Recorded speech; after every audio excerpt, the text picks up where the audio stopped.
When I was in Kosovo, it was not yet a state, and the UN controlled most government operations there, but we all know America had the final say if they got their independence or not. They definitely had an abundance of pro-American messaging around the country. One thing in their capital city that is a bit humorous are all the dictator-like murals of one particular politician.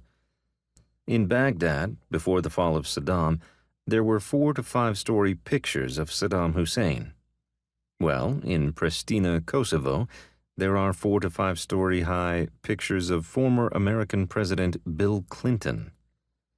Today, they even have an 11-foot tall bronze statue of President Clinton on Bill Clinton Boulevard in the center of town. The Kosovo Muslims are of course grateful to President Clinton for taking their side in the war, yet when I spoke with several dozen of them about their allegiances, especially when it came to Islamic education for their children in the growing private Islamic school system there, it was blatantly clear that their allegiance was not to the West. The UN was supposed to protect the Christians who live there in the event of an attack against them, but in 2004 we saw an uprising against the Christians where many churches were destroyed and Christians killed, and the UN troops ran away for the most part.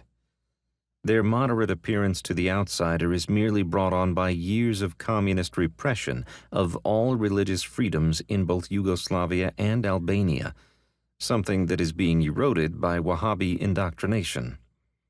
After visiting several other churches destroyed as recently as 2004 and many desecrated in only the previous year, I headed down to the main bus stop in Pristina to begin a roundabout journey to Sarajevo, Bosnia. Bosnia.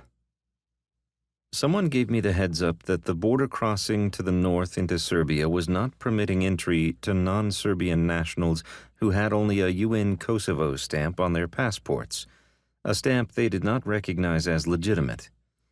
I can't blame them, but if it were not for that delay, the shortcut through that part of Serbia would have cut more than 9 hours off my journey. Instead, I bought a ticket to Podgorica, Montenegro, and from there I would travel to Sarajevo.